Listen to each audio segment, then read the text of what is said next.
Start. My name is Alyssa Myers. Today is April 19th and the time is 1:21 p.m. This interview is being virtually conducted and recorded. I'm interviewing Richard Kuenn, who was born on March 5th of 1933 in Milwaukee, Wisconsin, and served in the Cold War era between 1948 through 1951 in the Wisconsin National Guard and 1952 through 1956 in the Air Force. Richard Kuenn was a sergeant in the Wisconsin National Guard Reserve Artillery and an airman first class in the Air Force and served as a weather observer. This interview is sponsored by the Bell Tower Memorial. So Richard, to get started today, I just would like to ask you a couple of questions about growing up in your childhood. So first off, who were your parents and what were their occupations? My parents Yes. were Georgia and Walter Kuenn. They were both born in Milwaukee. We're of German parentage.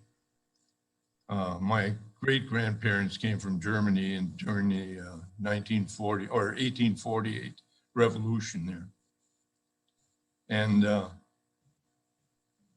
while I was in high school, I got the bright idea of joining the National Guard, the artillery. And at the age of 16, I managed to enlist because of my height, which is 6'4".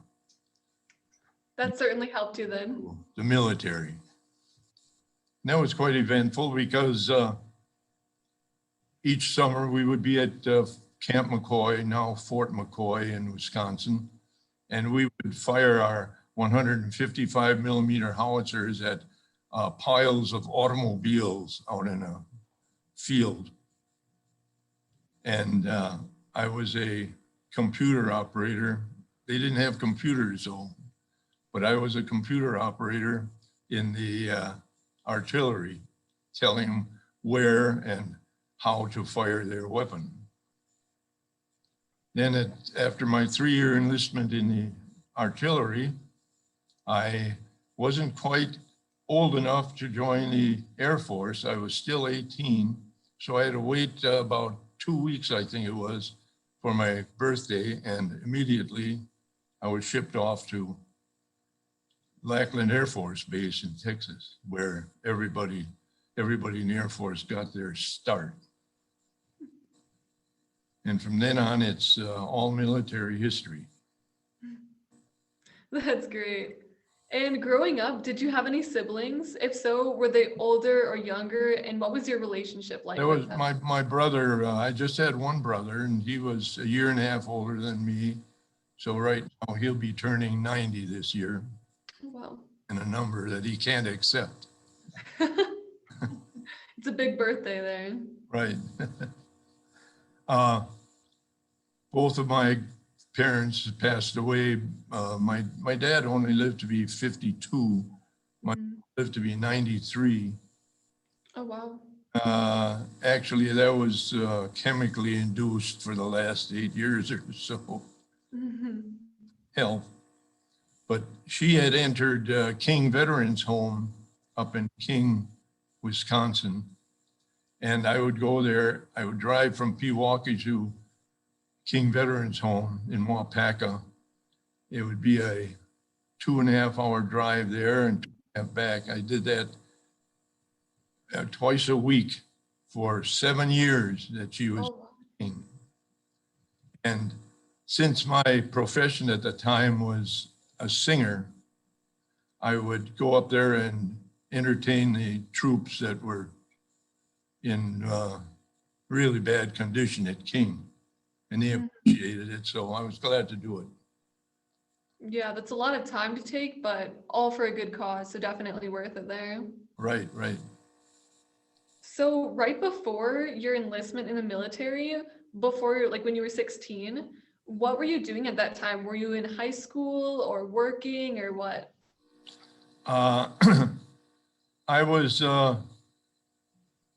I graduated from Rufus King High School in Milwaukee in 1951. And I had to wait a half year to go into college, which was on Downer Avenue in Milwaukee at the time. And it was called State Teachers College. And then right after I was allowed into the school, it became Wisconsin State College. Now for the money I needed to go to college there, I earned at Henneke Steel, a bridge making company in Milwaukee. And after about 3 months of working there and going to college then, I got a job at the Milwaukee Journal Sentinel in the engraving department, mixing their chemicals. That I did for about 3 or 4 months until I was able to get into the Air Force. Now, they were quite happy to have me at the Milwaukee Journal Sentinel. And when I left to go into the Air Force, they gave me this award, which is 50 new $50 on a card and wishing me well in the Air Force. That's so sweet. And that card full of silver $50 when I got out of the Air Force lasted about 3 months. I spent them all because in dire need of finances. Yep.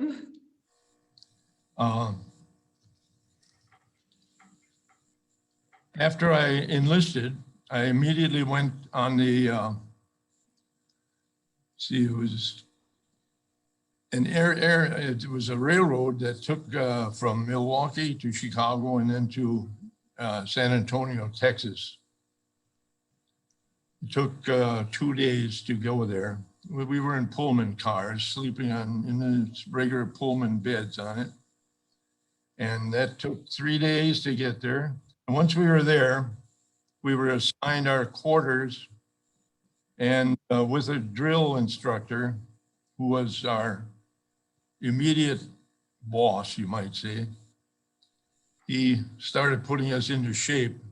And for 2 days in our civilian clothes, because we hadn't been given uniforms yet, we were drilled in the on the grounds of San Antonio. My 2 months of basic training at Lackland Air Force Base were interspersed with some activities like close quarter drill and marching along the streets of the base. Now, it's quite an extensive base. You go for miles and not be away from it. We were there from April, May into June. Luckily, the middle of June gets very, very hot at Lackland Air Force Base. So that's when I left. And I was given a choice of 3 things I would want to do while in the Air Force. I could go to University of Colorado and take up Russian. I could go to Mississippi and learn aircraft electrician, or I could be a weather observer. And because the area of the weather observer was closer to Wisconsin, that's what I took. I became a weather observer. It took a 3-month schooling to learn what we had to know as weather observers. My time at Chanute Field, Illinois was uneventful, really. And I got to go home to Milwaukee about, once every 3 weeks. And after the 3 months was up, I went to, from Chicago on a commercial airliner. I was flown to Camp Kilmer, New Jersey, which is a point where you get vaccinated for all foreign diseases. You get everything you need in order to know where you're going overseas. Now, I had no idea where I was going, east, west, north, or south. But when I got to Andover Field in Massachusetts, that was a base for MATS, it was called, Military Air Transport Service. And I was there for about 3 or 4 days. And finally, one evening, they put us on a huge C-120 cargo plane that was 2 stories high inside. And we were flown to the European theater. The plane was very cold. It was a transport plane. It wasn't for commercial civilians. And it took about 7.5 hours to get to Paris, France, because we were carrying on that C-120 an engine for the plane for General Ridgway, who was the Air Force commander at that time in Paris. Oh, wow. We landed in Paris, and some of the crew were quite feisty. They stole a part out of one of the engines. They just lost it. And it would take about a day to replace it. So we were forced to stay overnight in Paris. And I got to see Paris in a taxi cab with a taxi cab driver that only spoke German because of the German occupation during the war. And I and 4 other airmen were given a ride around Paris. We ended up in a very nondescript watering hole, you might call it, that was owned by an older woman who was in the French resistance during the war. She had a story to tell us. And we stayed there until they closed up that night, and we were given hotel rooms in a very nice hotel in Paris. And the next morning, we got to Orly Field, where our plane was, and got on the plane. The plane took us to Tripoli, Libya, which is on the eastern side of Africa, as opposed to Morocco, where I ended up. I was for 1 week, it was 9 days. I was waiting in Tripoli to find out where I was to be sent.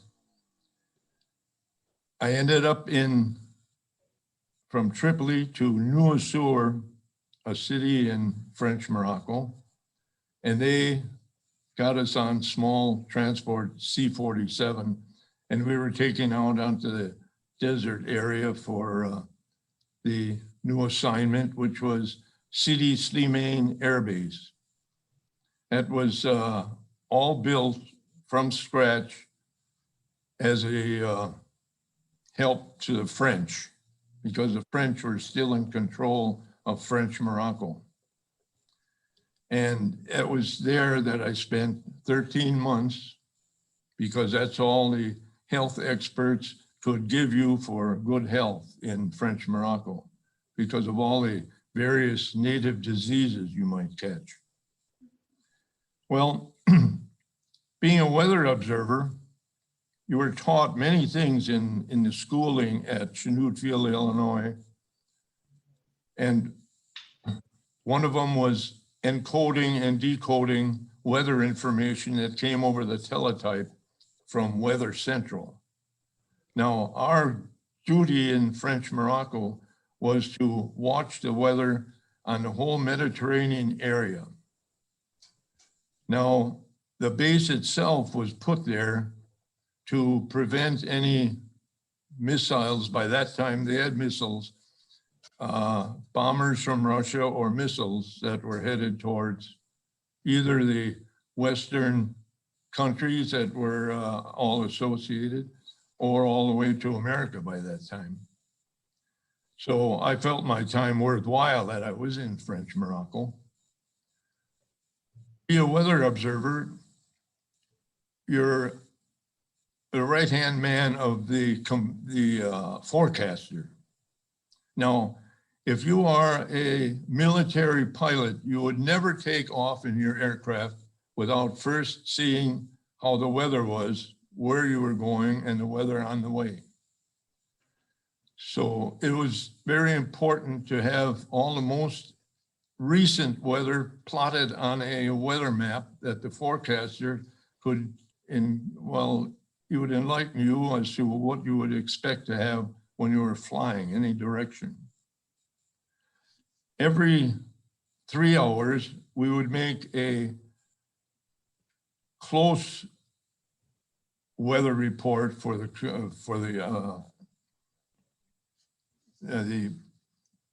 what would you say? There were 5 forecasters, and each of the 5 had an area of Europe that we was responsible for. Every 3 hours, we had to give him an up-to-date sequence of events that might happen to an aircraft flying in the Mediterranean area. Every 6 hours, we had to make it for a bigger area. And plotting a weather map from information you get on teletype is quite difficult because at Chanute Field, Illinois, they taught us how to decode things that came over the teletype. And to make things simple, they put everything in individual digits, numbers, in groups of 5. Each digit meant something that was useful in the meteorological forecast. I can show you a page of the teletype that I would have to decode and turn into symbols that the forecaster would understand that he was plotting on the map. This is if you'll notice, it's all groups of 5 numbers. Every number means something. So was the teletype some sort of machine that told you these numbers? Everything on here is up to date and within 3 hours. And the weather map, if you saw a weather map at that time, it was a map of the area with just 3 letter symbols of each base or city or area that would be getting the weather information. I had to plot and decode, which was, you really had to have a good memory because you had to remember what each number meant as a symbol. And you had to have that done within an hour so that the pilots could get the information 2 hours before they flew. My plotting on the weather maps would be given to the forecaster. The forecaster would then send one of the observers. There were usually 3 of us working at all times. And one of the observers would go to the next room in this huge building that we were in. It was made up of tiers of seats, like in a large theater where you would be in levels above one another. Flying officers would be sitting in those chairs up on those tiers, looking at a full, about, I'd say 16 foot high by 20 foot wide plexiglass wall that was clear. And on that clear wall, they would have the designated 3-letter symbols of cities, bases, and so forth.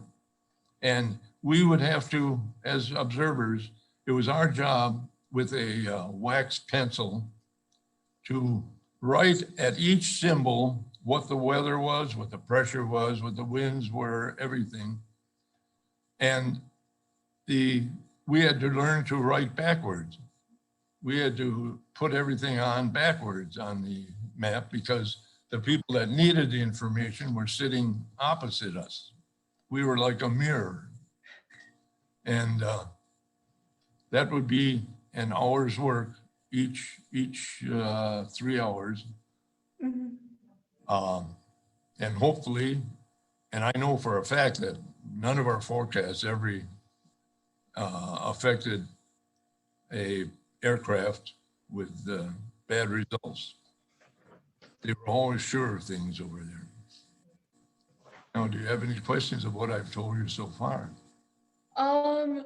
Well, first off, that's pretty crazy that you guys had to write backwards. I feel like that in itself would get me all confused. So when you were predicting these weather forecasts, were they just for a couple hours in advance, or were they what you were currently experiencing for the weather, or how far in the future essentially did these? Well, everything had to be up to date. They would like it within 5 minutes if they could. Uh, the weather doesn't change that fast. You have to, it's a gradual thing. Anything that would affect a plane's operation and probably kill the crew at the same time had to be very up to date. So it was kind of in a frenzy that you had to keep things proper and timely. And after all this plotting and writing on this huge plexiglass board, you weren't given a rest period or anything. You had other duties to perform.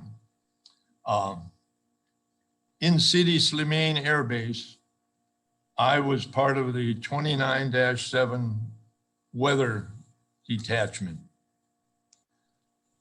As a weather detachment, we were always not really a cement part of the whole base there. So my duties, when I was done with my duties, we had to work 12-hour shifts. When I was done, we could do anything we wanted, really, because we weren't part of the base. That's a nice benefit, at least. Go to bed for 12 hours if you wanted to. So things that I like to do in the United States were very comfortable for me in French Morocco. My hobby was woodworking. I had that ever since elementary school manual training class, where you'd build a box or hammer something together. That I carried me through all my life. I built the shelter, what they call a shelter, 12 feet by 12 feet floor area and about 9 feet high, to house our tanks of hydrogen gas. Now, hydrogen is very explosive, and it had to be at least 100 yards away from the base weather station, because they didn't want to wreck the weather station if it exploded. Now, I built that building out of all 2x4s and plywood for the roof, but for the walls, I used corrugated asbestos sheets, 4 feet by 8 feet, that I hung on hooks around the top edge of the building, so that the studs, the vertical wood in the building, was just enough to accommodate the 4 by 8 sheets, 4 feet wide. If the tank that you were operating at the time would explode, the person in the building would not usually hit one of the vertical studs, but he would be blown out of the building and carry the asbestos sheet with him. That's better than having a solid wall to most people. And besides that, I became the base weather station maintenance man. I led groups of painters to paint. I did electrical work. And during our last interview, I told you about an invention of mine, not an invention really of mine, but one that I carried with me. I read in an old mechanic book about a California device for cooling a building in a hot area, which there is a lot of in California.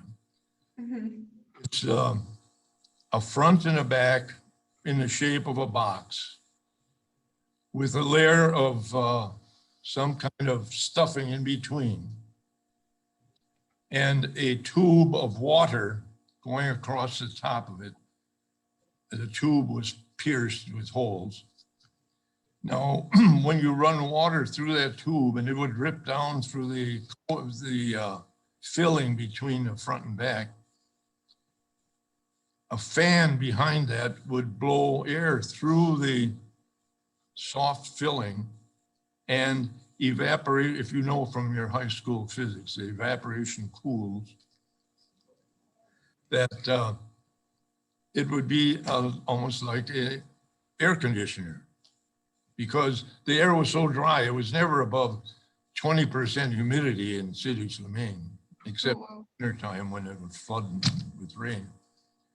But the effect on that was just, it was a momentous occasion when you turned on that fan and cooled off the room, because those forecasters had been wiping their brows for as long as they were there. It was just so hot and dry.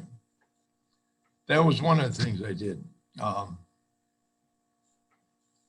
And that was probably especially helpful because I looked over a letter that you wrote back home, and in it you said that the temperatures were averaging over 100 degrees every day. Oh, yes. That was during the period from about April to October was a hot time. Mm-hmm. During what you call the cool time, it would get down to about 50 degrees at night. And I was happy at times to have 3 wool service blankets on me in bed, because at night you felt like you were going to freeze. Mm-hmm. Only a surplus British tent heater in the building. The buildings are only plywood boxes with no windows, just a screen around them, and drop down doors over the screen when the wind blew sand. The surplus stoves that we had were just a pot of kerosene at the bottom and then a burning area above. And to start those burning, you would take a newspaper, roll it up, light the end of it, and throw it into open the door and throw it in onto the surface of the kerosene. I lost my eyebrows twice doing that. That was the only heat we had in what you'd consider to be the winter time. But during the summer, I have, if you'll excuse me a moment. No worries. I have a photo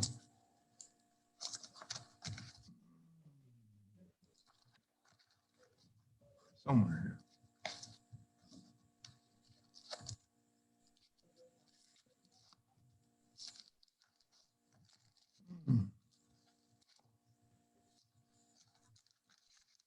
My friend Jean had him here on a pile. It's got to be somewhere in there, hopefully. It's like the Three Stooges here. If you'll see this picture right here, 116 degrees in the shade and no shade. Mm. Now, the interior of the Dallas huts, you can see the rows and rows, miles of Dallas huts. Each building housed 10 people. Oh, wow. Here's a photo of me and one of my workers doing the base weather station. We painted the whole interior of the place. In my spare time, I would go to the woodworking shop on the base and build furniture for the officers, their wives, everything, because I love doing that kind of work. That's perfect to put it to use then. Pardon me? That's good to put your talents to use then, especially if you enjoy it. The woodworking really, really was a charm. I could do no wrong, you might say. I even got a certificate of being the observer of the month in the base weather station at City Slimane Air Base. The yeah, where is it?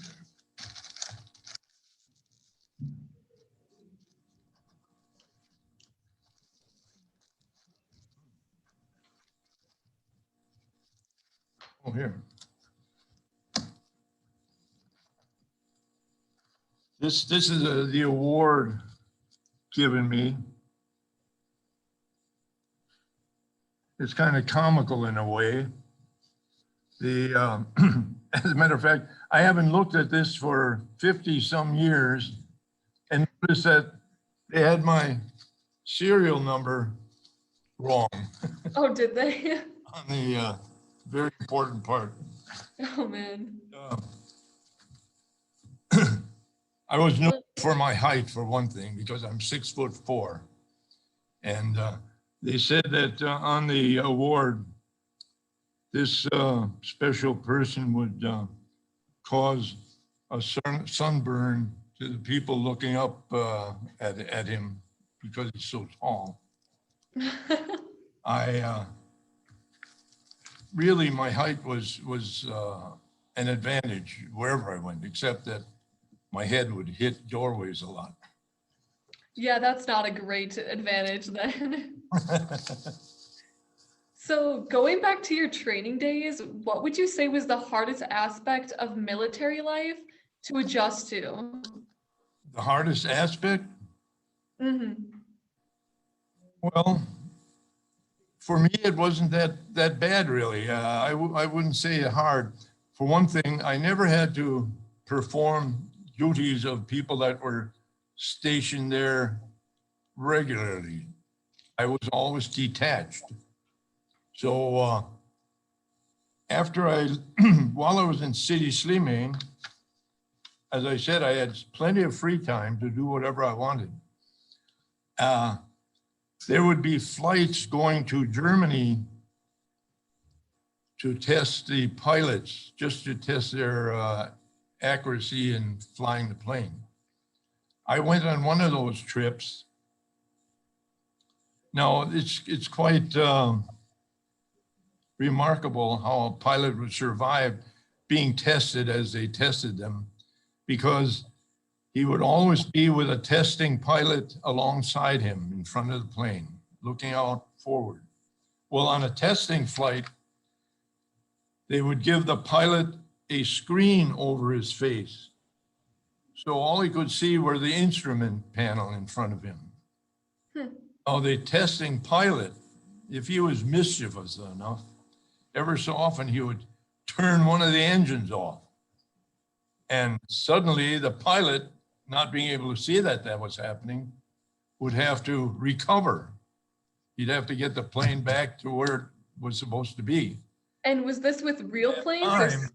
You know, if you remove one engine's power from a C-47, it'll drop like a rock. Yeah. So it was like having no weight. That's how they produce some of these films with people in a large plane floating around in the air. It's because they dropped the plane suddenly. Mm-hmm. And they did those trainings with real planes, or was it simulations? I was so affected by that drop that, what would you say? I regurgitated. Oh no. I threw up. That's not too pleasant. One thing that's demanded of you in the Air Force, if you do have that sort of accident, you have to clean it up in land. So that's twice a humiliation there. Yeah. That had to be a rough day.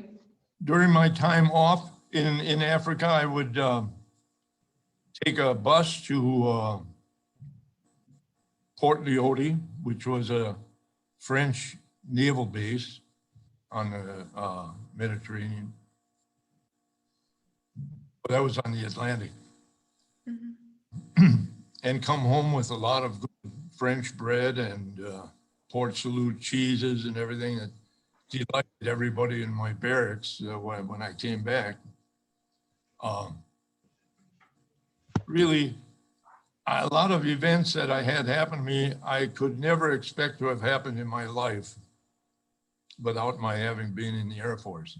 I doubt if I would have ever been in Africa at any time. That was one redeeming value for my period of time there. For sure. You know what a latrine is? That's a bathroom, right? Right, it's a service bathroom. Now, we had a latrine, which was a separate building. There was nothing in our building. That was just a box.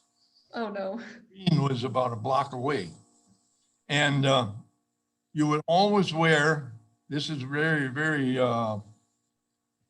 special in the area, you would always wear a high work shoe because there were a lot of scorpions that wandered on the floor in the latrine.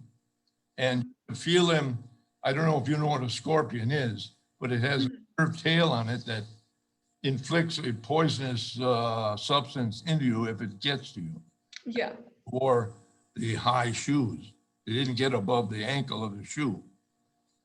Another thing that was special about those latrines, we had climbing frogs that were kind of a yellowish green, and they would walk up the walls of the latrine while you're taking a shower. Oh, no. It was really something exceptional. Another thing, while I was plotting my weather maps on the table of the weather station, there would be praying mantises sitting there watching. And I don't know if you ever saw a praying mantis. It's a large bug, and it's got a head that's triangular. And while I was plotting, that praying mantis would be watching my hand moving. Now, it's a friendly creature, so you don't shoo them away or anything. They never bothered me. But it's any woman walking in there would probably run like everything. So if the transition into military life was pretty easy for you, was the transition out of it easy as well, like back into civilian life? There was no, because I hadn't been restrained in any way in the service except in basic training. It was not much different than my getting back to civilian life. Okay. A lot of, now, if you ever talk to somebody that was in combat or something, it's another world. But for me, it's like just another day of my life. So It makes sense. I didn't enjoy it, but I didn't hate my time in the service. That's a good balance to have. While you were in Morocco, were you able to meet any people native to Morocco? Like any Moroccans? Any what? Any people who lived in Morocco, were you able to meet them? Oh, yes. We had the airmen didn't do any of the hard labor in French Morocco. They had all Arab labor doing it. We had, you know what, the base was still in the process of being built when I got there. And they had huge earth movers that were as tall as the biggest truck you ever saw in your life. And there'd be a little Arab person sitting on top of that thing, moving earth around to complete the airbase. And there was a lot of that having to be done because this was a period when jet planes were being replaced for the old propeller-driven planes. Longer runway for one thing, especially in Morocco where it gets so hot, because the thinner the air is, the more air you need to lift the plane off the ground. As a matter of fact, we had two planes that were stationed at our base. And one of them was the F-86 fighter jet. And when I was at the base weather station at the flight line, I would watch them taking off and the tails of the plane would be making sparks on the runway because they couldn't quite get off the ground. That does not sound very safe. Must have been quite unnerving for the pilot too. No kidding. They had 2-mile runways there. Oh, wow. And they needed every foot of it. That's insane. And then I have a couple quick reflection questions, just kind of over your service, like as a whole. So first off, what do you consider to be your most important contribution while you were in the military? My most important contribution, Yes. knowing that what I was doing would enable the planes to get off the ground. That was It's that 13 months in French Morocco was only part of my service. That was only 1/4 of it. Now, when I left French Morocco, I ended up in Willow Run Air Base just outside Detroit, in what had been built on the area that the General Motors was making tanks on during the Second World War. It was a base that was small, about a 1/2 mile by 1/2 mile in size, which is not big for a military base. And there I was roomed in a concrete barracks building. I had my own bedroom that I shared with one person. It was a two-man room. Very nice, very nice. It was just like being in a hotel. Except that to do my duties as a weather observer, I had to do all my plotting and so forth in a huge concrete block building that had a door on it that you entered that was about 10 inches thick with, well, I don't know what they had in between, but it was steel on the outside and steel on the inside. And that was so that if a bomb had dropped on it, it would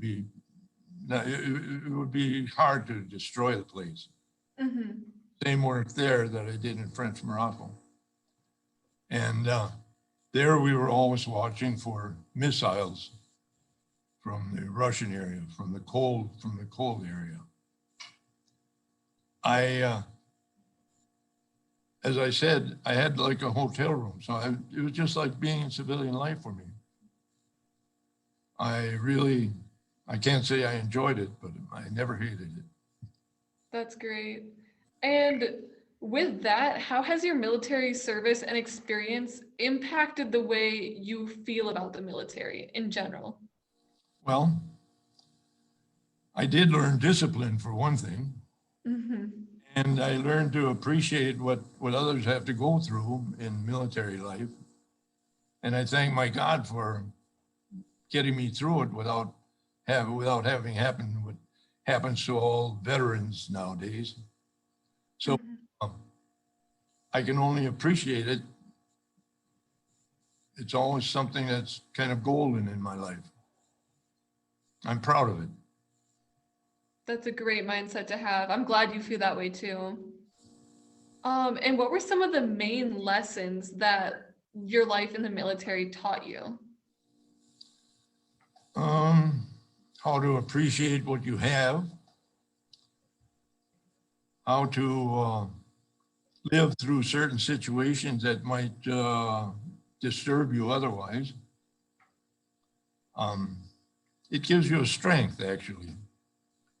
When I was in college, when I was in high school, when I was in grade school, I was just an average person. Not a jock or anything. I just ambled my way through school. And something happened to me then that affected me for the rest of my life. When I was in the last quarter of my high school training, I received at graduation, I received a gold service medal and I've really lived up to that quality ever since. I learned to do things that I would never do otherwise, like encoding and decoding. It makes your mind work much harder than it would ordinarily. Mhm. And when I got out of it, I felt that I had done what I was supposed to do in life. I could accomplish something. That's great. And the last question that I've got for you today is, what message would you like to leave for future generations who will either listen to this video or hear of you somehow? What is your main message to them? Well, first of all, you have to realize your limitations. You find in the service that you're asked to do some things that you wouldn't ordinarily do. It gives you an inner strength, you might say. I love the fact that I had the 7 years altogether of military service. I felt that I've grown from it. I can be proud of it. There were times, as a matter of fact, that I really enjoyed it. I learned that you can't have things your own way whenever you want them. And you have to take what's given to you. That's all I can say. It's perfectly enough. And before we conclude this interview, are there any other points or big events about your military service or life in general that you'd like to mention? Oh, yes, there were a lot of those. All right. When I was in basic training, to escape some of the mundane work that they had us do, like picking up cigarette butts wherever you find them and whatnot all, rather than go to a day of kitchen police, KP, I would enlist in the experimental drug things that they were doing. They would put a group of us young people on a bus, take us to a military hospital in San Antonio, and on the way there, they would have you ingest a pill. You didn't know what the pill was. They were experimenting to see what reaction pilots would go through at certain times. So by the time you got to this hospital, they would have you sit in an easy chair, which is a cushioned chair, lined with thick pillows so that you just were as comfortable as possible.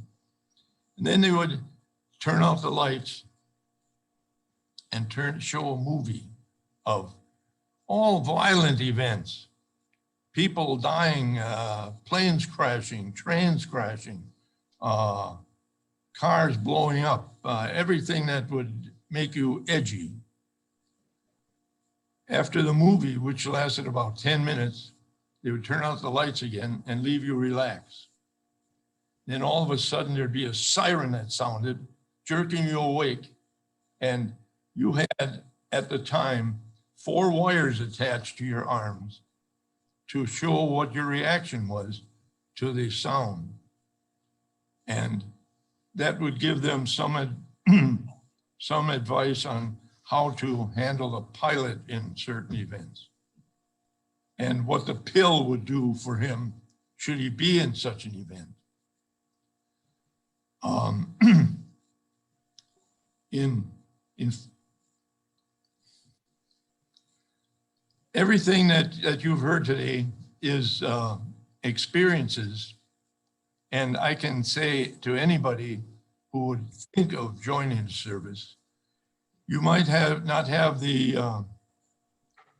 the heaven that I served under, but you'll still not regret having joined.